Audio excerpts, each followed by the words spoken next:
Santmat channel को subscribe करें, साथ ही घंटी को दबाकर ऑल नोटिफिकेशन सेलेक्ट करें। आप सभी से आग्रह है कि सत्संग को पूरा अंतिम तक देखें।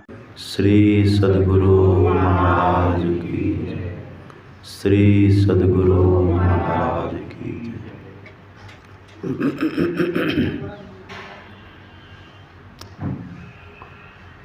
परम आदरणीय सत्संग प्रेमी महानुभावों, पूजनीय माताओं तथा भक्तिमती बहनों,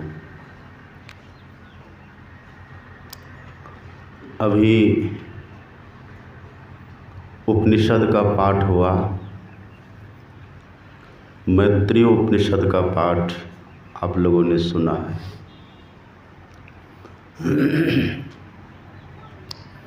और मैत्रेय उपनिषद में एक कथा है। उसी कथा के माध्यम से अध्यात्म का रहस्योद्घाटन हुआ है। कथा आती है, एक ब्राह्मण देवता थे और ये ब्राह्मण देवता बड़े उच्च कोटि के महापुरुष भी थे, पर उनकी महानता सब नहीं जानते थे। वो गुदरी में लाल की तरह थे। जागतिक व्यवहार उतना उनका साफ और क्लियर नहीं होता था। उनको जगत से ज़्यादा मतलब नहीं था, उनको ईश्वर से ज़्यादा नाता था। वो दुनिया को प्रसन्न करने के चक्कर में नहीं रहते थे। उनका एक ही उद्देश्य था, यह मानव का तन जिसके लिए मिला है ईश्वर दर्शन के लिए, बस उसी से मतलब रखा जाए। इसीलिए वे एकांत में एक स्थान में बैठे रहते थे। जब शुरुआती दौर उनकी थी तब तो समय से स्नान भी करते थे, संध्या वंदन भी करते थे। जो ब्राह्मणोचित कर्म होता था वे सबका ठीक ठीक निर्वहन करते थे।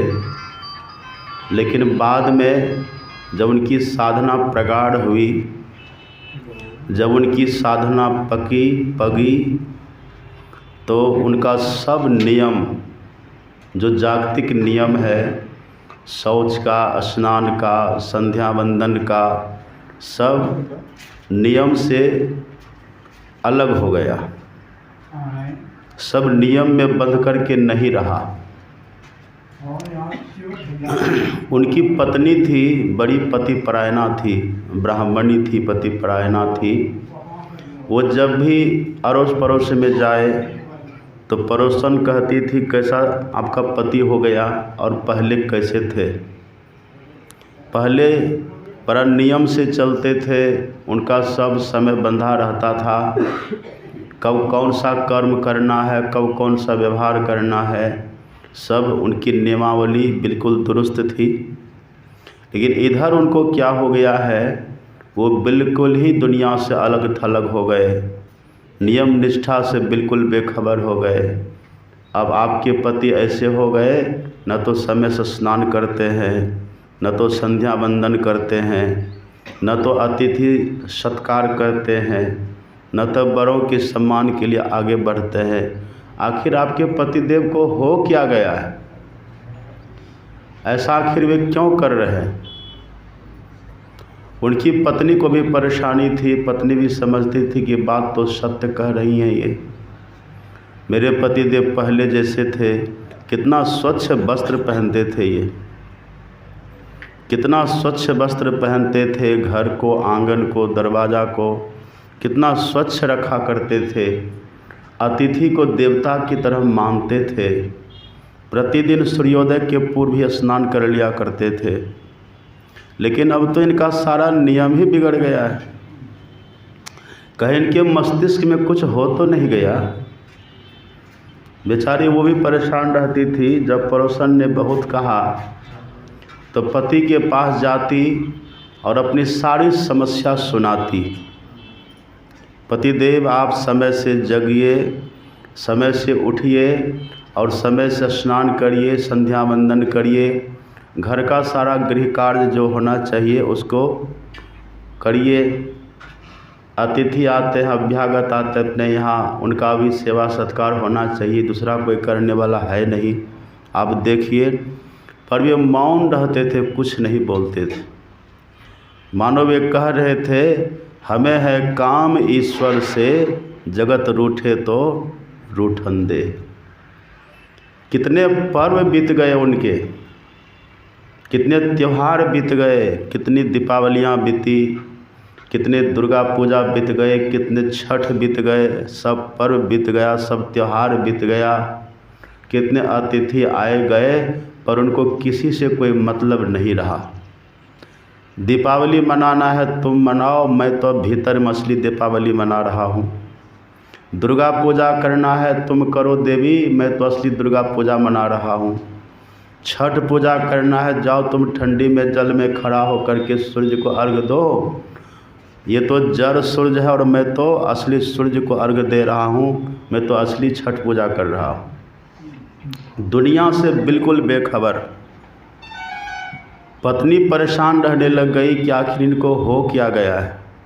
यही बात है, जब साधक अपने भीतर की यात्रा करते और भीतर की पूंजी को पाते हैं और भीतर की पूंजी का प्रसाद जब उनको प्राप्त होता है और जब बहिर्गत होता है तो दुनिया का लोग कहता है ये पागल हो गया। अब दुनिया की दृष्टि में वो पागल हो जाते हैं और उनकी दृष्टि में ये सारी दुनिया पागल हो जाती है। और वास्तव में आपने स्वामी रामतीर्थ का नाम सुना? स्वामी रामतीर्थ भी ऐसे ही थे। वो जिस यूनिवर्सिटी में पढ़े लाहौर, उसी के वो मैथमेटिक्स के प्रोफेसर भी हो गए। आपको आश्चर्य होगा, मात्र 28 वर्ष की अवस्था में उन्होंने पढ़ाई भी करी, एमए की पढ़ाई, और उसी यूनिवर्सिटी में वो मैथमेटिक्स के प्रोफेसर भी बने और बड़े प्रतिष्ठित प्रोफेसर थे वो। यद्यपि गरीब थे, शुरुआती दौर उनकी गरीबी में बीती थी, लेकिन अपने मेधा के बल से, अपनी बुद्धि कौशल के बल से स्वामी रामतीर्थ ने उच्च पद पाया था। पद तो था ही, प्रतिष्ठा भी कम नहीं थी उनकी, लेकिन थोड़े ही दिन में सबको त्याग करके, रिजाइन मार करके स्वामी रामतीर्थ एक फकीर बन गए। लोगों ने कहा करे यहाँ लोग सबके सब नौकरी के लिए तरसते हैं, कुछ पैसे मिले, कुछ रुपए मिले, मासिक वेतन मिले, इसके लिए यहाँ सबके सब परेशान है। पर ये कैसा व्यक्ति है, इतनी सहजता से इनको ये नौकरी मिली थी, सरकारी नौकरी मिली थी, और कितना अच्छा पद मिला था, कितनी इनकी प्रतिष्ठा थी, लेकिन ये सबको लात मार करके, सबको छोड़ करके ये देखो फकीर बन गया। किसी ने कहा ये पागल हो गया, तो स्वामी रामतीर्थ ने कहा हम पागल हो गए तो पागल ही अच्छे हैं, इस बिगड़े हुए मस्तिष्क में अमृत के गुच्छे हैं। हमारे पागलपन का पता तुम्हें क्या? मुझे मेरी मस्ती वहाँ लेकर के आई जहाँ मेरे अपने सिवा कुछ नहीं है, जहाँ मैं ही मैं हूँ, जहाँ मेरे अतिरिक्त कुछ है ही नहीं। मेरी मस्ती ने मुझे वहाँ ला करके खड़ा किया है। दुनिया के लोग कहते हैं ऐसे लोग पागल हैं, पर ऐसे लोग कहते कि दुनिया के लोग पागल हैं। एक फकीर चले जा रहे थे, उधर से गृहस्थ आ रहा था, तो गृहस्थ ने फकीर को प्रणाम किया, चरण छू करके प्रणाम किया, तो फकीर ने भी सर झुका करके गृहस्थ को प्रणाम किया। और उसी बहाने कुछ संदेश देना चाहते थे, कुछ उपदेश देना चाहते थे फकीर। जब फकीर ने प्रणाम किया तो सदगृहस्थ ने कहा कि बाबा आपने क्यों प्रणाम किया? फकीर ने कहा कि पहले आपने प्रणाम किया, आपने क्यों किया? सदगृहस्थ कहते मैंने तो इसीलिए प्रणाम किया क्योंकि आप एक फकीर हैं, त्यागी हैं, वैरागी हैं, आप संग्रह परिग्रह से रहित हैं, आपको दुनिया के इस लौकिक पदार्थों से कोई ज़्यादा खास आवश्यकता मतलब आपको नहीं है इसकी, इसलिए मैंने त्यागी जान कर के आपको प्रणाम किया। फकीर ने बड़ा सुंदर जवाब दिया कि मैंने भी तुमको प्रणाम किया त्यागी जान करके ही। वो कहते मैं कहाँ त्यागी, मैं तो मेरे साथ तो मेरे परिवार हैं, मेरा घर है, मकान है, दुकान है, सारे प्रपंचों के साथ में रहता हूँ, अपनों के साथ रहता हूँ। मेरे गांव में मेरे अपने बहुत हैं, अड़ोस पड़ोस हैं, मेरे शत्रु भी हैं, सब हैं, सबके साथ में रहता हूँ, मैं कैसा त्यागी। तब फकीर ने कहा कि वास्तव में तुम बड़े त्यागी हो और मैं छोटा त्यागी हूँ, इसीलिए मैंने तुमको प्रणाम किया। तो सदगृहस्थ कहते वो कैसे? फकीर ने कहा अरे मैंने तो उसको छोड़ा है जो छूटने वाला है, मैंने तो उसको छोड़ा है जो पहले अपना कभी था ही नहीं। ये धन, ये दौलत, ये पद, ये प्रतिष्ठा, ये मकान, ये परिवार, ये पुत्र, ये प्रतिष्ठा, जन्म के पहले मेरा कोई नहीं था। जब मेरा जन्म नहीं था, न तो मेरी कोई माँ थी, न तो कोई मेरे पिता थे, न कोई भाई बंधु सखा सहोदर थे।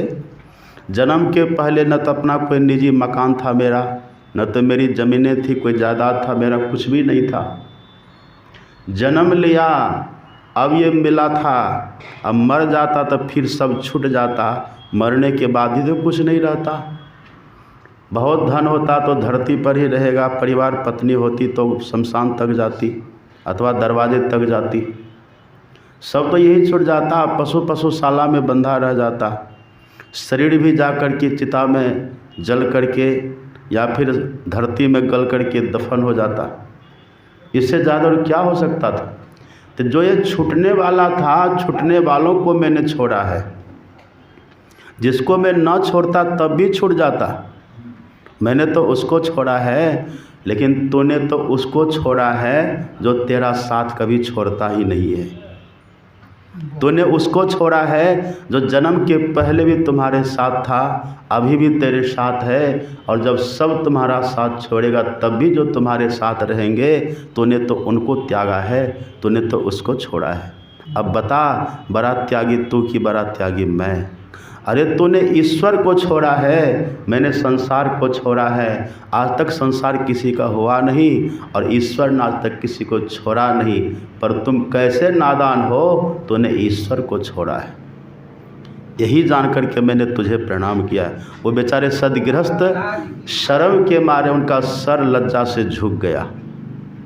बात सत्य कहते हैं। कुटुंब संगाती बीच में, आदि अंत न कोय, बीच मिला बीच ही गया, सहजो संग न कोय।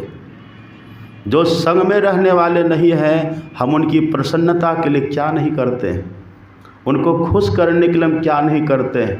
पत्नी को प्रसन्न करने के लिए, पुत्र को प्रसन्न करने के लिए, नाती पोता को प्रसन्न करने के लिए व्यक्ति परमात्मा तक का त्याग कर देते हैं। जितनी देर बैठ कर के ध्यान करेंगे, भजन करेंगे, ईश्वर को मनाएंगे, उसका प्यार पाएंगे, उसका दुलार पाएंगे, उतनी देर उस समय को छोड़ करके, बर्बाद करके, नाती पोते के पीछे जो पहले नहीं था और आगे भी नहीं रहेंगे, उसमें अपना समय बर्बाद करते हैं। भक्त ऐसा कभी नहीं करता है, भक्त ऐसा नहीं करता। उस ब्राह्मण देवता ने कहा कि देवी तुम क्यों परेशान हो रही हो, मैं तो वही करता हूँ जो मानव तन प्राप्त करके करना चाहिए। उनकी पत्नी ने कहा कि पतिदेव ये कौन सा मानव का कर्म है कि समय से स्नान भी न करे, समय से संध्या वंदन भी न करे, ये कौन सा मानव का कर्म है?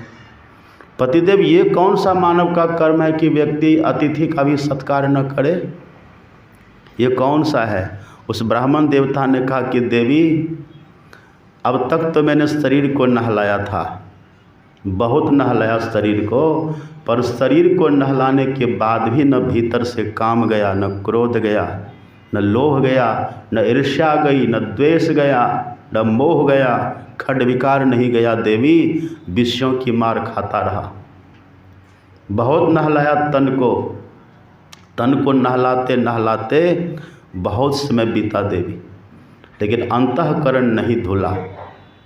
लेकिन अब मेरा अंतःकरण धुला है, अब मेरा मन निर्मल हुआ है। कबीरा मन निर्मल भया, जैसे गंगा नीर, अब पाछे पाछे हरि फिरे, कहत कबीर कबीर। जिनका मन निर्मल हो जाता है, जिनका अंतःकरण पवित्र हो जाता है, तन गंदा भी रहता तो कोई फर्क नहीं पड़ता है। और सुनो देवी, तुम संध्या वंदन की बात जहाँ तक करती हो ना, एक बात बताओ, यदि किसी के घर में छूतक लगे तो उस दिन कोई करता है संध्या वंदन? उस दिन कोई पूजा पाठ करता है? उस दिन कोई गायत्री की माला जपता है? उस दिन कोई गीता पाठ करता है, रामायण पाठ करता है? नहीं। क्यों? क्योंकि छूतक लगता है। और छूतक कब लगता है? या तक कोई मरे तब छूतक लगता है, या फिर किसी का जन्म हो तब छूतक लगता है। और देवी पता है, मेरे यहाँ जन्म भी हो गया और मेरे यहाँ मृत्यु भी हो गई, दो छूतक लगा है। बताओ मैं कैसे संध्या वंदन करूं? कैसे करूं? अब पत्नी हतप्रभ है, आश्चर्यचकित है। पत्नी कहती, किसका जन्म हुआ? कौन मर गया आपके यहाँ? कहा देवी, मेरा एक पुत्र का जन्म हो गया है और मेरी माँ मर गई। पत्नी कहते, अब बावला हो गए। माँ तो वो बैठी है, देखिए वो सामने बैठी है माँ, और वे ये रही मैं आपकी पत्नी, कोई पुत्र हुआ नहीं है, और आप कैसे बोल रहे हैं? मेरा तेरा मनवा कैसे एक होई? ये संसारी और साधक का मन एक कैसे हो सकता है? जो संसार में ही रच पच रहे हैं, जो विषय विकारों में ही रचे पचे हैं, जो मोह माया ममता में रचे पचे हुए हैं, जिनकी आसक्ति, जिनका आकर्षण दुनिया के भोगों में ही लगा हुआ है, वो क्या समझे उनको जो भोगों को तुच्छ समझ करके, जो विषय को तुच्छ समझ करके निर्विषय की तरफ कदम बढ़ा दिया है। वो समझ नहीं रही है। उनकी पत्नी कहती, पतिदेव आप कैसी बात करते हैं? ये रही मैं आपकी पत्नी, कोई पुत्र नहीं हुआ है, और माता के मरने की बात आप करते। माता जी तो वो बैठी हुई हैं, आप कैसे कहते हैं कि माँ मर गई, पुत्र का जन्म हुआ? तो वो ब्राह्मण देवता जिनकी चित्तवृत्ति उच्च भाव भूमि पर है, वे कहते हैं, अरे पगली, मैं इस पुत्र की बात नहीं करता, मैं इस माँ की बात नहीं करता।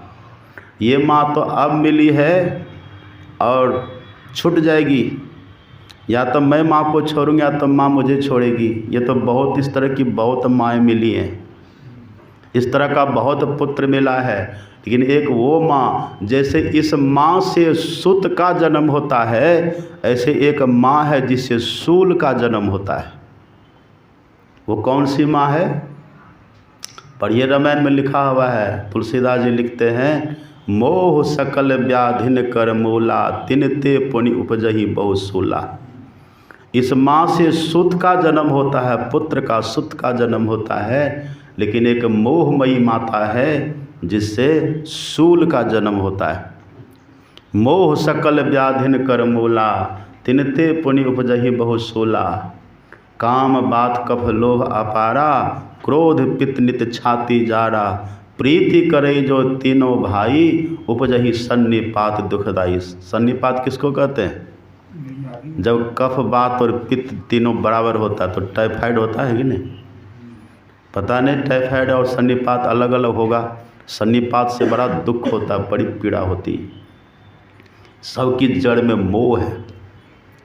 उस ब्राह्मण देवता ने कहा कि देवी, मैं इस माँ की बात नहीं करता, ये माँ तो आदरणीय है, वंदनीय है, पूजनीय है। इस माँ से तो पुत्र का जन्म होता है, पर एक ऐसी माँ है जिससे फजिहती होती है। एक ऐसी माँ है जिससे शूल का अर्थात दुख का, दैन्य दारिद्र्य का जन्म होता है, और वही है मोहमयी माता। उस ब्राह्मण देवता ने बहुत सुंदर का सुना आपने पाठ, यही कहानी है। मृता मोहमयी माता, जातो बोधमय सुतः, सुतक द्वय संप्राप्तो कथम संध्यामुपासमहे। हे देवी, मेरी मोहमयी माता मर गई।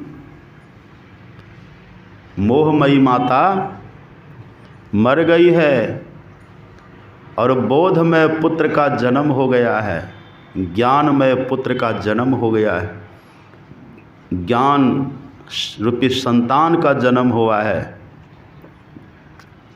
अब बताओ ये 2-2 छूतक हमारे घर में है, अब बताओ हम कैसे गीता पाठ करें, अब बताओ हम कैसे माला फेरें। ये माला फेरना, ये गीता पाठ, ये तो तब तक था जब तक कि ये छूतक नहीं लगा था। देवी अब तो जो ज्ञान गीता में लिखा हुआ है वो मेरे मस्तिष्क में ऐसे ही नाच रहा है।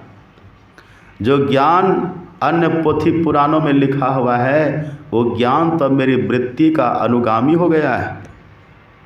अब जो मैं कहता हूँ वही गीता है, जो मैं बोलता हूँ वही उपनिषद है देवी। अब जो मैं कुछ करता हूँ वही पूजा है। मेरा भ्रमण ही परमात्मा की परिक्रमा है। मैं जो खा पी लेता हूँ वही तो भोग लगाना है। ये स्थिति है देवी। पर यह कब हुआ? जब मोह नाश को प्राप्त हो गया। मोह सकल व्याधि कर मोला। कबीर साहब कहते हैं मोह का शहर कहर नर नारी। मोह का शहर है संसार।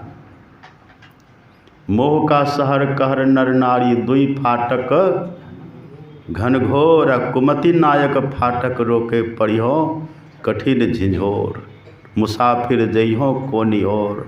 हम एक ऐसे मुसाफिर हैं, हम एक ऐसे पथिक हैं जिसके गंतव्य का कुछ भी पता नहीं है, पर चल रहे हैं। हम चले जा रहे हैं पर गंतव्य का पता नहीं है, चले जा रहे हैं। और यदि कोई रास्ता दिखा भी देते तो रास्ता को हम अख्तियार नहीं करते हैं, दिखाने वाले को बुद्धू समझते हैं। ये स्थिति है। और चले उधर जा रहे हैं जिधर कोई गंतव्य नहीं है, जिधर कोई लक्ष्य नहीं है। बस चले जाइए, चले जाइए। पहले खूब पढ़िए लिखिए, खूब पढ़िए लिखिए। पहले पढ़ लिख करके बस लक्ष्य बन जाता है नौकरी चाकरी करिए। नौकरी चाकरी कर लिए, कुछ पैसे हुए और लक्ष्य बन जाता है विवाह करिए। विवाह कर लिए फिर लक्ष्य बन जाता है संतान उत्पन्न करिए। फिर संतान उत्पन्न कर लिया फिर लक्ष्य बन जाता है संतान को पढ़ाइए लिखाइए। फिर संतान को पढ़ा लेते लिखाते फिर लक्ष्य बन जाता उनका विवाह शादी करिए। फिर विवाह शादी कर लेते फिर लक्ष्य बन जाता उनका नाती पोता पैदा करवाओ। फिर लक्ष्य बन जाता है वो नाती पोते को पढ़ाओ। ये चक्र कभी ख़त्म होने वाला है? इसका कोई लक्ष्य, इसका कोई गंतव्य नहीं है। और उसी के पीछे हम रच-पच सर रहे हैं। जो हमारा सही गंतव्य था, जिधर जाने के बाद हमारी दूरी तय होती, जिधर जाने के बाद हमारे कदम को कुछ राहत मिलती, कुछ हमें विश्राम मिलता, उधर तो हमने यात्रा करी नहीं, उधर तो हम बढ़े नहीं। बढ़े उधर जिधर कभी कदम ख़त्म होने वाला है ही नहीं। चलते रहिए, चलते रहिए, चलते रहिए। और करते करते 84 में जाइए, फिर 84 का चक्कर लगाते रहिए। ये परिक्रमा चलती रहते, कोई लक्ष्य नहीं है उधर। मुसाफिर जइहो कोने और। वो ब्राह्मण देवता कहते कि देवी अब जो सबकी जड़ है ना मोह, सबकी जड़ है मोह। मोह का मतलब क्या होता है? अज्ञान। अब मैंने कल कहा था, आपको याद होगा कल मैंने सुनाया था, ये जो बंधन पड़ा हुआ है ना, जो दुखद है, जो कष्टकर है, जो पीड़ा देने वाला बंधन है, वो क्या झूठ है। जड़ चेतन ही ग्रंथि पड़ गई यद्यपि मृषा छुटत कठिनाई। हम चेतन है, शरीर संसार जड़ है। जड़ और चेतन की ग्रंथि पड़ गई है। पहला बंधन परा देह का, पहला देह का बंधन, शरीर का बंधन पहले पड़ गया। अब जैसे बंधन पड़ा तो शरीर से मोह हो गया, आसक्ति हो गई, शरीर से आसक्ति हो गई। अब इसके पीछे कितना पड़े रहते कहिए? शरीर के पीछे हम कितना पड़े हुए हैं? अगर इतना भी जितना इस देह के पीछे पड़े हुए, अब पीछे पड़े क्या लोग कितने तो ऐसे कि शरीर को ही मैं समझ लेते हैं। संत कहते हैं इस देह को मैं मानना सबसे बड़ा पाप है पाप जितने जगत में सभी पापों का यह बाप है। जो शरीर को मैं मान करके चलता है, जो इसको मैं मान लेता है, वो दुनिया का सब पाप करने के लिए तैयार रहता है। और वो सब पाप करेंगे। शरीर को हम मैं समझ लेते हैं, इसी को खिलाओ पिलाओ, इसी के लिए अच्छा मकान बनाओ, इसी के लिए अच्छा वस्त्र पहनो, इसी को खिलाने पिलाने के लिए अच्छे अन्न की व्यवस्था करो, भविष्य में इसमें कोई आधी व्याधि रोग न हो जाए इसके लिए बैंक बैलेंस करो। सब तो घुमा फिरा कर ये केंद्र बिंदु तो हमारा शरीर ही हो जाता है। फिर शरीर को ऐसो आराम से रखने के लिए परिवार बढ़ाओ, पत्नी करो, विवाह करो, पहला बंधन परा देह का, दूसर त्रिया जान, तीसर बंधन पुत्र विचारो, चौथा। अच्छा एक बात कहिए, आपके पैर में कोई बेड़ी बांध दे तो क्या आप उस बेड़ी की पूजा करिएगा? आप और हम सबके पैर में कोई बेड़ी बांधे, कोई बंधन लगा दे तो क्या कभी हम उसको, उस बेड़ी को पुष्ट करने के लिए, उस बेड़ी को पूजा करने के लिए कुछ ऐसा उपक्रम हम करेंगे क्या? कुछ नहीं करेंगे। उसको तो हमको ख़त्म करने का प्रयास करना होगा, उस बंधन को खोलना होगा। लेकिन ये बंधन कैसा है, ये बंधन कैसा है? पहला बंधन परा देह का, दूसर त्रिया जान, और तीसर बंधन पुत्र विचारो, चौथा नातीमान। अब कल्पना करिए, इतिहास खूब पढ़ते हैं, 1 लाख पुत्र 1.25 लाख नाती तारावन घर, ध्यान बात ये भी पढ़ते हैं, उनके नाम पर खूब सब कुछ जानते, इतिहास भी पढ़ते हैं। जब 1 लाख पुत्र 1.25 लाख नाती तारावन घर, ध्यान बात थी, तो आपके घर में कौन दिया जलेगा? 2-4 है तो फिर आप भी 1 लाख प्लस करिए, तब न होगा।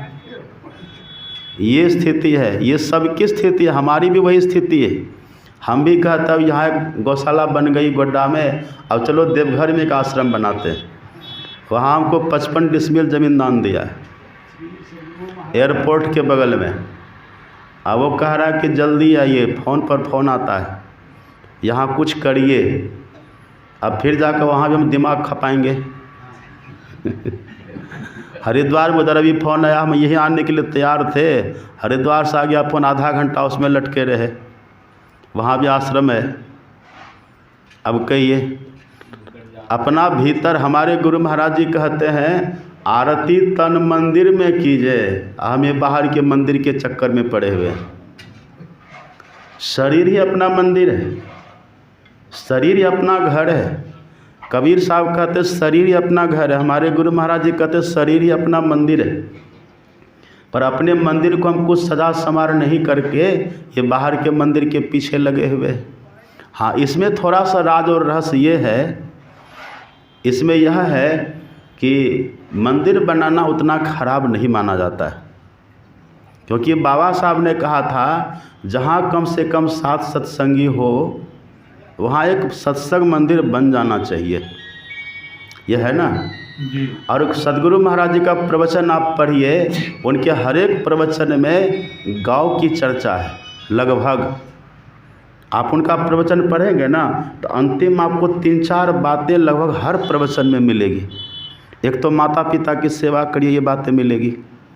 दूसरी बातें मिलेगी कि सदाचारी बन करके रहिए, झूठ चोरी नशा हिंसा व्यभिचार इन 5 पापों से बच करके रहिए। और तीसरी बातें मिलेगी, गाय की सेवा अवश्य करिए। और जब तक हमारे सदगुरु महाराज जी रहे, वहाँ रहे, तब तक वहाँ कुप्पा घाट में गाय रहे, और अब भी गाय है, वहाँ गौशाला है, गाय ये है। और ये गौशाला का इतिहास सबको पता ही है। गुरु महाराज की दया से गौशाला गोड्डा में कहीं थी भी नहीं, सार्वजनिक गौशाला, तो गुरु महाराज की दया से गौशाला बन गई। और हमको तो इसमें कुछ करना धरना पड़ता नहीं है, हम बस भाषण देते हैं और करते राशन आप लोग जुटाते हैं। ऐसा हम वहाँ देवघर में भी करेंगे। मेरा काम इतना ही है। हम आज तक कभी गौशाला का सपना नहीं देखे हैं, आज तक नहीं देखे, देखेंगे भी नहीं, क्योंकि हमको आसक्ति यहाँ से है ही नहीं। ये हम बस इसीलिए कर रहे हैं, ये गुरु महाराज जी का एक सेवा प्रकल्प है, ये कुछ उनके नाम पर हो, ताकि लोग समझे जाने कि एक गुरु महाराज के नाम पर स्वतंत्र गौशाला भी है कहीं। महर्षि में ही गौशाला, ये कहीं नहीं था। हाँ था, आश्रम से संयुक्त था, पर ऐसा नहीं था, स्वतंत्र गौशाला नहीं थी। तो गौशाला भी यहीं बनी, गोड्डा में बनी, अभी गौशाला चल भी रही है और चलती भी रहेगी, और आप सभी चला रहे हैं, हम तो आने जाने वाले हैं। तो ये सब भी हो पर बंधन न हो, आसक्ति न हो, मोह न हो तो चलेगा। अब इसी में हम मोह करके बैठ जाएं कि नहीं मेरा गौशाला, हम इसको छोड़ेंगे नहीं, तब फिर हमारे लिए वो दुखद हो जाएगा, बंधन देने वाला हो जाएगा। तो हमें सतर्क रहना है, सावधान रहना है, और भीतर की साधना में शिथिलता नहीं लानी है। उस ब्राह्मण देवता ने कहा कि देवी अब सब लौकिक व्यवहारों से मैं ऊपर उठ चुका हूँ, अब ये गीता का ज्ञान तो मेरे मस्तिष्क का अनुकरण कर रहा है, ये उपनिषद का ज्ञान तो मेरे अनुभव का अनुकरण कर रहा है। ये दुनिया का सब कर्म बस जो मैं कर दूंगा वही कर्तव्य निश्चित हो जाएगा। मृता मोहमयी माता जातो बोधमयः पुतः सुतः सुतकद्वय संप्राप्तो कथम संध्यामुपास्महे। अब वो ब्राह्मणी प्रश्न करती है, सुनिएगा बड़ा ध्यान से सुनिए। ब्राह्मणी भी कोई साधारण नहीं थी, इतने बड़े तपस्वी जो होंगे उनकी पत्नी भी तो कुछ होगी, उनकी पत्नी कोई साधारण नहीं थी। वो ब्राह्मणी कहती है ये मोह को ख़त्म करने में कितने कितने ऋषि मुनि लोग, महात्मा लोग रच पच गए, ख़त्म नहीं कर पाए, खुद सर गल करके खुद सब ख़त्म करके चले गए संसार से, मोह मिटा नहीं, और आप यहाँ बैठे बैठे मोह को ख़त्म कर दिए। आप कैसे ख़त्म कर दिए? कितने व्यक्ति रट रट करके थक गए पर गीता का ज्ञान उतरा नहीं, और आप कहते मेरे अनुभव का गीता ज्ञान पीछा कर रहा है। ये कैसे संभव है? कितने पढ़ने वाले, कितने रट्टुमल रट रट करके दुनिया से विदा हो गए पर गीता को अनुकरण में उतार नहीं सके। एक व्यक्ति गया किसी के पास, किसी महात्मा के पास गया, कहा कि बाबा हमको ज्ञान चाहिए, हमको पुस्तकी ज्ञान चाहिए, किताबी ज्ञान चाहिए। कहा ठीक है हो जाएगा ज्ञान, क्या करें? तो बाबा ने कहा किताब को घोल के पी जाओ। अब कहते हैं ना 12 वर्ष रहे साधु के टोल और तब समझे एक बोल। अब साधु ने कहा किताब घोल करके पी जाओ, वो समझा नहीं। अब वो क्या किया, घर गया और जितनी किताबें उसके पास थी सबको बाल्टी में फूलने दे दिया शाम में।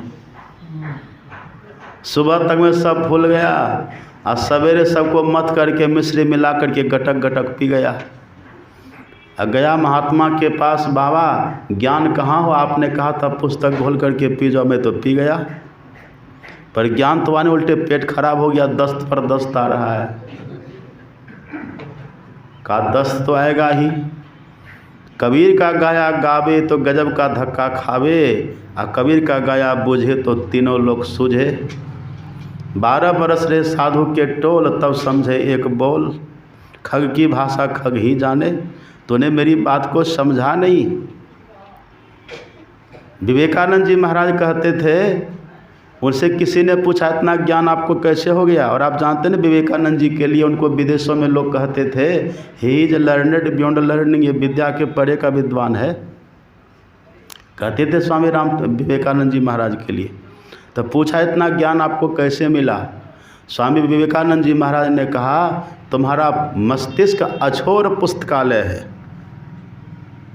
तुम्हारा जो मस्तिष्क है ये अछोर पुस्तकालय है, इसलिए रीड योर माइंड, अपने मस्तिष्क को पढ़ो, अपने मस्तिष्क का अध्ययन करो, उसको पढ़ो, गढ़ो। अछोर पुस्तकालय, कैसे पढ़ेंगे इसको, कैसे गढ़ेंगे इसको? ब्राह्मणी कहती हैं ये ज्ञान आपको कैसे हो गया? आप कहते सब ज्ञान मेरा अनुकरण कर रहा है, आपको ज्ञान रूपी पुत्र का जन्म हो गया, मोह रूपी माता आपकी मर गई, जिस मोह से पीछा छुड़ाने में बड़े बड़े परेशान हैं। कैसे आखिर ये घटना कैसे आपके भीतर घटित हुई? अब वो ब्राह्मण देवता कहते हैं कि देवी मेरे साथ कुछ हुआ है। क्या हुआ है? ब्राह्मण देवता कहते हैं हृदयाकाशे चिदादित्य सदा भासति भासति नास्ति मेति न चोदेति कथम संध्यामुपासमहे। हे देवी, मेरे हृदय रूपी आकाश में चैतन्य रूपी सूर्य उग गया, इसीलिए मोह का नाश हो गया। इसका मतलब ये हुआ, जब तक अपने भीतर सूर्य का प्रकाश न हो तब तक मोह नष्ट नहीं होता। अच्छा, आपने कभी भरत का नाम सुना है? भरत, अपने यहाँ 3 भरत हुए हैं। 3 भरत। एक तो हुए शकुंतला दुष्यंत का बेटा, जो सिंहों से खेला करते थे, और एक भरत हुए हैं भगवान श्री रामचंद्र के भ्राता, जो प्रेम सिंधु कहलाते थे। राम कृपा सिंधु और भरत प्रेम सिंधु। राम है भगवान तो भरत हैं संत, एक ये भरत हैं। और तीसरे भरत यहाँ अपने यहाँ हुए हैं, और सबसे पहले हुए हैं, और उसी के नाम पर अपने देश का नाम भारत पड़ा है। वो भरत जी महाराज वे हुए हैं ऋषभदेव जी महाराज के सुपुत्र। जड़ भरत वही बाद में जड़ भरत हुए अगले जन्म में। मूल भरत 3 ही है। जो ऋषभदेव जी का पुत्र है ना, लिखा भागवत में, भरत, इनके 100 पुत्र थे, और 100 में जो सबसे बड़े हैं वही है भरत, भरत जी महाराज। अब भागवत में साफ लिखा हुआ है, उसी भरत के नाम पर इस देश का नाम पड़ा भारत। लेकिन अभी के लोग जो धार्मिक ग्रंथों से मतलब नहीं रखते, वो कहते हैं वो शकुंतला दुष्यंत का बेटा, जो सिंहों के बच्चा से खेला करते थे वो। लेकिन नहीं, इस भूल में मत रहिए। ये भरत, ये राजर्षि थे, ये साधारण नहीं थे। ये ऋषभदेव जी महाराज के जो पुत्र हैं भरत, ऋषभदेव जी महाराज ने अपने पुत्र भरत को सार्वभौम सम्राट बनाया है। और भी जो इनके पुत्र थे उनको छोटे छोटे राज देकर के अलग कर दिए, लेकिन पूरे पृथ्वी का मालिक इस भरत को बनाए, क्योंकि भरत बड़े विवेकी थे। भरत विवेकी हैं और अतिथि सेवक हैं, प्रजापालक हैं भरत। इनके भीतर सारा सद्गुण वास करता था। इसीलिए ऋषभदेव जी महाराज ने अपने पुत्र भरत को सार्वभौम सम्राट बना करके खुद जंगल का रास्ता लिया है। और वही ऋषभदेव जी महाराज जैन धर्म के प्रथम आचार्य हुए हैं। हमसे निकला है। जैन धर्म को अलग नहीं है, भले वो अपने को अलग समझे, पर वो हमारे हैं। ये बौद्ध धर्म कहिए, जैन धर्म कहिए, सिख धर्म तो अभी के हैं जी। लेकिन आप पंजाब में जाके बोल नहीं पाइएगा, वो लोग कहते हैं हम अलग हैं, आप अलग हैं। हाँ, ऐसे लोग कहते हैं।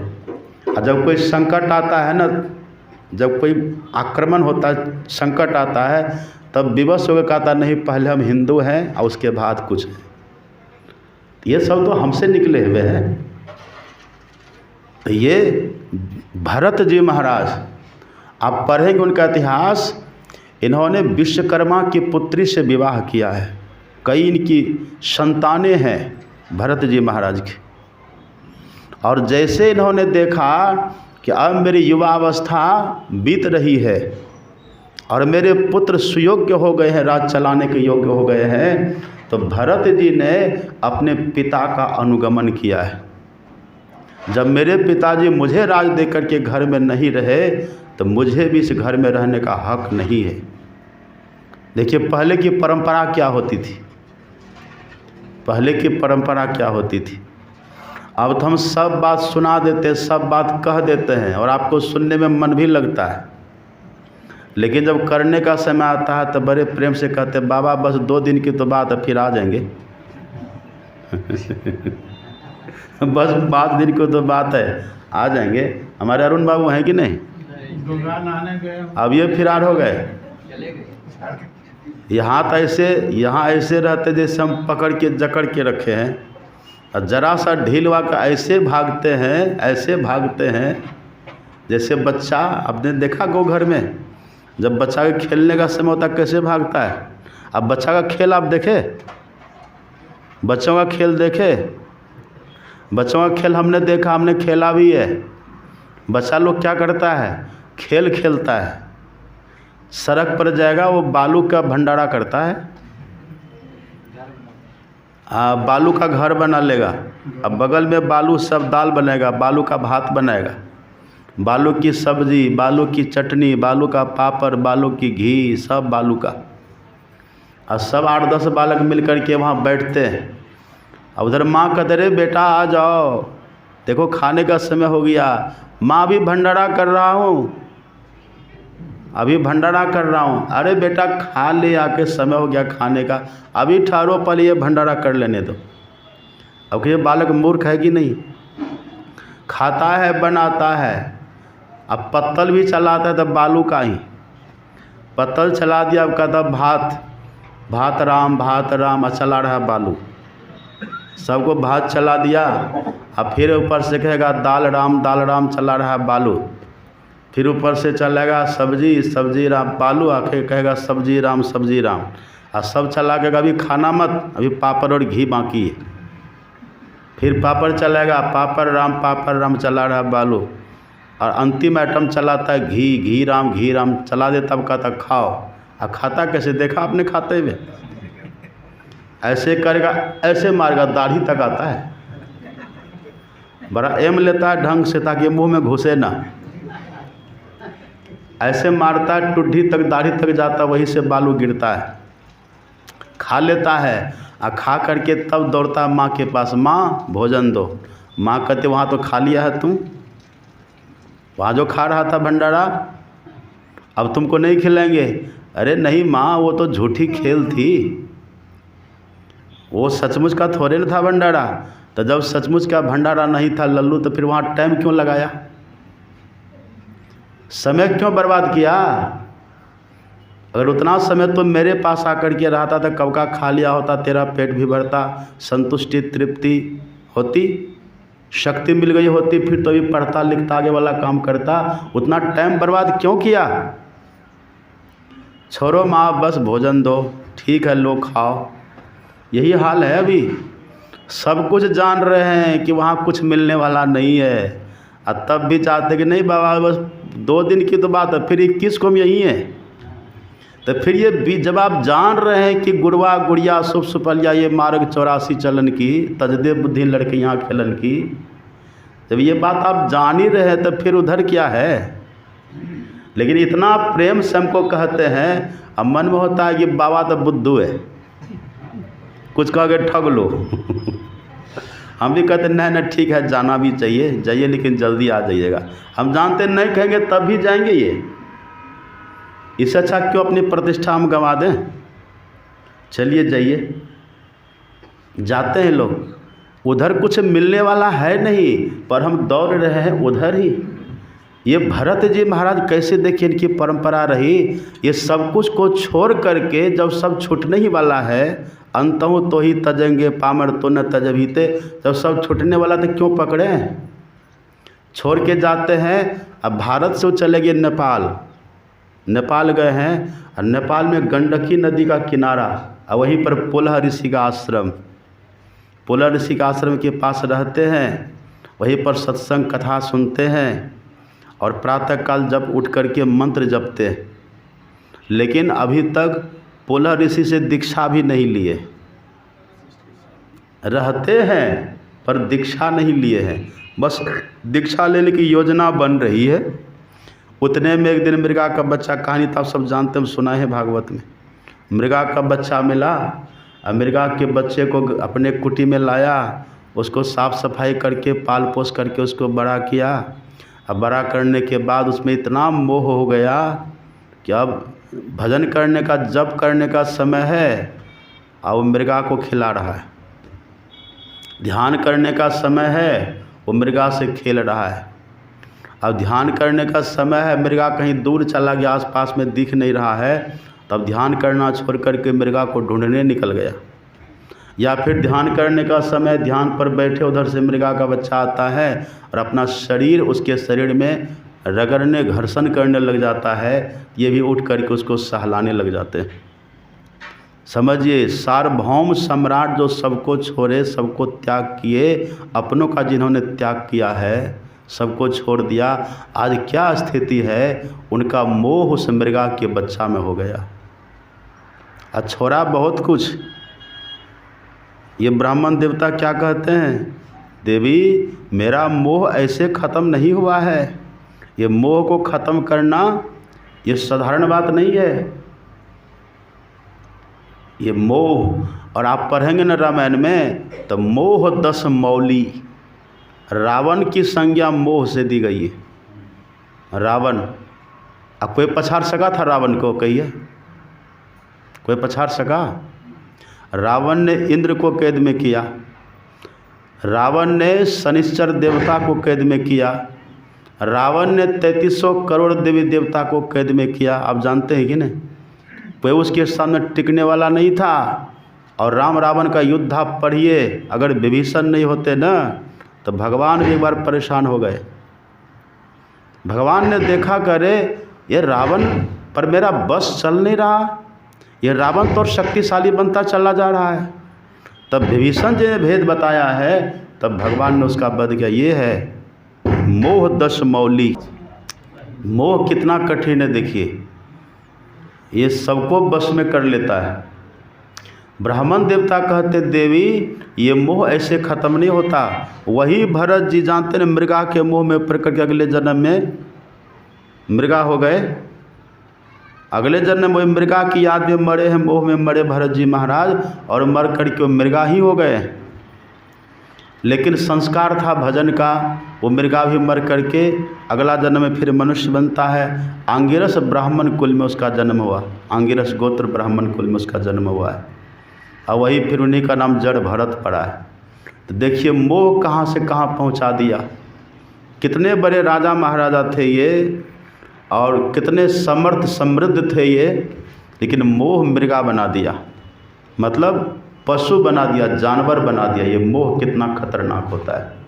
मोह सकल व्याधि कर मूला। अगर मोह से बचना है तो बस एक ही उपाय है, अंतर प्रकाश का दर्शन करिए। अंतर में हो प्रकाश ना, अब बाहर प्रकाश किया। बाहर में खूब दीपावली मनाइए, न तो दरिद्री भागेगी न तो मोह भागेगा। मोह ही तो दरिद्र है, मोह दरिद्र निकट नहीं आवा। लोभ बात नहीं ताही बुझावा। किसको? राम भगति चिंतामणि सुंदर, बसई गरुड़ जाके उर अंतर। पूरी प्रकाश रहो तिहु लोका। ये प्रकाश होता है। यही प्रकाश जब होता है तो काघुसुंडी जी कहते हैं मोह दरिद्र निकट नहीं आवा, लोभ बात नहीं ताही बुझावा। ये मोह खत्म हो जाएगा, दरिद्री खत्म हो जाएगी। वही ब्राह्मण देवता कहते हृदय काशे चिदादित्य, चैतन्य रूपी सूर्य उग गया है। कबीर कमल प्रकाश या, कमल मतलब आज्ञा कमल, कमल मतलब आज्ञा चक्र, दशम द्वार। अभी हमारा दशम द्वार बंद है। ये दशम द्वार किसका खुलता है? ये दशम द्वार उसका खुलता है जो बहुत सिमटाव कर लेते हैं। दशम द्वार जिसका खुल जाता है उसका अंधकार खत्म, मृत्यु का फंदा खत्म, जम का फंदा खत्म, जम का डर खत्म, मोह खत्म, काम क्रोध सब खत्म हो जाता है। लेकिन इसके लिए पहले हमारे गुरु महाराज जी कहते हैं गुरु जाप मानस ध्यान मानस कीजिए दृढ़ साध कर, इनका प्रथम अभ्यास कर श्रुति शुद्ध करना चाहिए। अब फिर घटतम प्रकाश व शब्द पटत्रय, जीव पर है छा रहे, कर दृष्टि ध्वनि योग साधनीय हटाना। दृष्टियोग की साधना करेंगे प्रकाश हो जाएगा। वही प्रकाश अपने भीतर का जो प्रकाश है वो चेतन का प्रकाश है, वो चैतन्यमय प्रकाश है। उसी प्रकाश के दर्शन से मोह निर्मूल होता है। ब्राह्मण देवता कहते कि देवी मैंने अपने भीतर में यही प्रकाश पाया है। ये भीतर का प्रकाश हो, भीतर में हो प्रकाश ना, बाहर प्रकाश किया। अंतर्नाद का उपास्य ना, दीगर उपास्य क्या। यही साधना करिए। देखिए अगर हमारी दिशा सही रहेगी ना तो हम धीरे धीरे पर लक्ष्य पर पहुंच जाएंगे। अब मान लीजिए हमको जाना है कलकत्ता और दिल्ली के रास्ता हम पकड़ लेंगे तो कभी कलकत्ता पहुंचेंगे? कभी। चाहे कोई भी यान हो, कोई भी सवारी वाहन हो, पहुँचेंगे? नहीं पहुँचेंगे।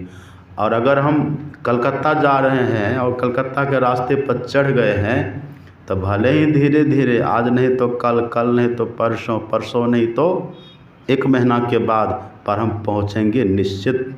इसलिए कहते हैं slow and study wins the race. धीरे धीरे पर लगातार सही दिशा में चलिए तो सफलता मिलेगी। श्रद्धा के साथ, प्रेम के साथ हम लोग साधन भजन करते रहे, हमारी दिशा सही है।